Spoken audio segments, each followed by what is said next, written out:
কি রে? সত্যজিৎ রে। আরে তুই কেমন আছিস সেটা জিজ্ঞেস করলাম।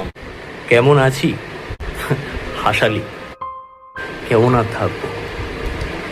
এই পরিবর্তনের যুগে মানুষ কেমন আর থাকবে? মানুষ কি ভাববে?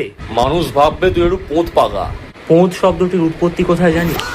পোঁত শব্দটি এসেছে সংস্কৃত শব্দ পর্দ থেকে। সংস্কৃত পর্দ প্রাকৃত ভাষায় পরিবর্তিত হয়ে যায় পদ্ম।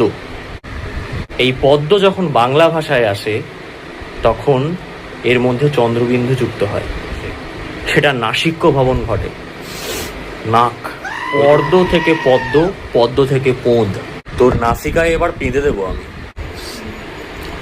দাঁড়িয়ে কেন, বস। হ্যাঁ, তুই হঠাৎ নন্তি থেকে নবাঙ্কুর কিভাবে হয়ে গেলি? এই চাদর গায়ে দিয়ে